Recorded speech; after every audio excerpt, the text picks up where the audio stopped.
नमस्कार, मैं आरती शर्मा। ऑनलाइन क्लासों में आपका स्वागत है। आज हमारा टॉपिक है प्रत्यय। प्रत्यय क्या होते हैं और इसके कितने भेद होते हैं, आज हम इसमें यही पढ़ेंगे। प्रत्यय की परिभाषा, यह कक्षा 6 to 10 तक चलता है सिलेबस, यानी इसमें प्रत्यय के कक्षा 6 से लेके और 10वीं कक्षा तक इसका टॉपिक चलता है। और यह कक्षा 10वीं में भी 3 नंबर का प्रश्न आता है। तो आज हम प्रत्यय की परिभाषा पढ़ेंगे और उसके भेद पढ़ेंगे। प्रत्यय की परिभाषा, धातु अथवा शब्दों के साथ या बाद में जुड़ने वाले शब्दांश को प्रत्यय कहते हैं। प्रत्यय किसी अर्थ विशेष को व्यक्त करते हैं। यद्यपि प्रत्यय का स्वयं में कोई अर्थ नहीं होता है, किंतु धातु या शब्द में जुड़कर सभी प्रत्यय एक विशेष अर्थ को प्रकट करते हैं। प्रत्यय की परिभाषा अपने शब्दों में ये है कि प्रत्यय शब्द है वह धातु या शब्दों के पीछे लगकर उनके अर्थ को ही परिवर्तन कर देता है, तो वह प्रत्यय कहलाता है। हमारे संस्कृत विषय में यह धातुओं के पीछे भी लगता है और शब्दों के पीछे भी लगता है।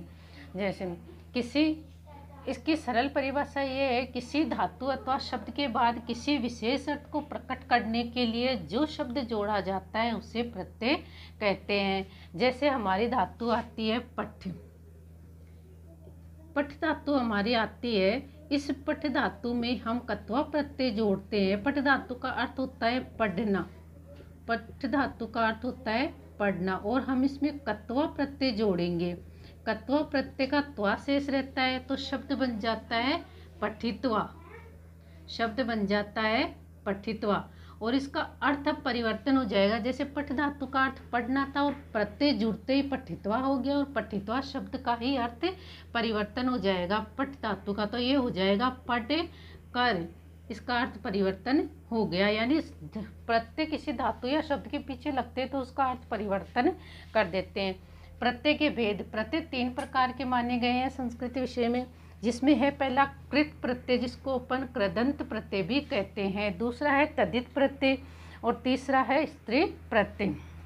तो पहले है कृत प्रत्यय की परिभाषा। जो प्रत्यय धातु अथवा क्रियापदों में जोड़े जाते हैं वह कृत प्रत्यय कहलाते हैं। इस प्रत्यय से बने शब्द कृदंत कहलाते हैं, यानी जो धातु के पीछे लगकर जो प्रत्यय बनाए जाते हैं और उन प्रत्ययों का जो शब्द बनते हैं वह कृदंत शब्द कहलाते हैं। अब हमारे पास आता है जैसे लिख हमारा धातु है। संस्कृत में धातुओं के पीछे ही लगते हैं प्रत्यय, तो धातु लिख है और इसका प्लस कत प्रत्यय लगा है तो कत प्रत्यय में तय शेष रहता है तो इसका शब्द बन जाएगा लिखित है।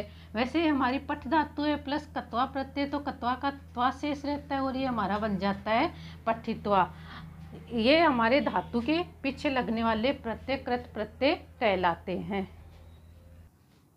इसका दूसरा भेद है तद्धित प्रत्यय। तद्धित प्रत्यय वह प्रत्यय होता है जो प्रत्यय शब्द, संज्ञा, सर्वनाम आदि शब्दों के अंत में जोड़े जाते हैं, वह तद्धित प्रत्यय कहलाते हैं। तद्धित प्रत्यय से बने शब्द तद्धितांत कहलाते हैं।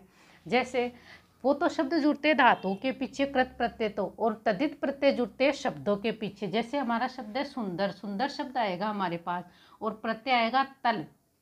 तल प्रत्यय का ता शेष रहता है और ये तल प्रत्यय का ता शेष रहने पर सुंदर शब्द के साथ ता लगा देते हैं तो ये शब्द बन जाता है सुंदरता। उसी प्रकार पटु शब्द है, पटु है तरप प्रत्यय, तरप प्रत्यय का तर शेष रहता है और शब्द बन जाता है पटुतरय। यानी ये तद्धित प्रत्यय के जो भी प्रत्यय शब्द आएंगे, जो भी प्रत्यय आएंगे वो क्या होंगे, शब्दों के पीछे जुड़ेंगे, न कि धातुओं के पीछे। स्त्री प्रत्यय, जिन प्रत्ययों का प्रयोग पुल्लिंग शब्दों को स्त्रीलिंग बनाने में, परिवर्तित करने में या बनाने में किया जाता है वह स्त्री प्रत्यय कहलाता है। यानी हमारे पास इस प्रत्यय स्त्री प्रत्यय में क्या होगा, जो भी प्रत्यय शब्द आएंगे वह हमारे पास ऐसा आएगा कि इसमें पुल्लिंग का शब्द आएगा। और प्रत्यय अगर हम टाप और डिप प्रत्यय आते हैं, इसके कई भेद है टाप और डिप प्रत्यय के, जो आपको आगे के वीडियो में बताएंगे। टाप और डिप प्रत्यय स्त्री प्रत्यय में आते हैं और इनको हम पुल्लिंग के शब्दों के लगाएंगे तो यह स्त्रीलिंग में परिवर्तन हो जाएगा। जैसे है कुम्हार शब्द आएगा हमारे पास और इसमें आएगा डिप प्रत्यय।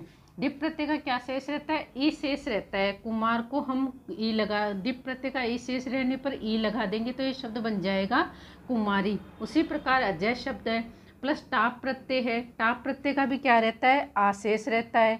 और जब इसके अज के हम टाप प्रत्यय का आ लगा देंगे तो यह अजा बन जाएगा। तो इन प्रत्ययों का कहने का अर्थ ये है, इन प्रत्ययों की पहचान ये है कि कृत प्रत्यय में धातुओं के पीछे लगते हैं, तदित प्रत्यय शब्दों के पीछे लगते हैं, और स्त्री प्रत्यय पुल्लिंग से स्त्रीलिंग बनाने के लिए प्रयुक्त किया जाता है। तो आज का हमारा यह टॉपिक यहीं समाप्त होता है। आगे के टॉपिक में हम पढ़ेंगे कृत प्रत्यय के भेद और उससे बने हुए शब्द। धन्यवाद।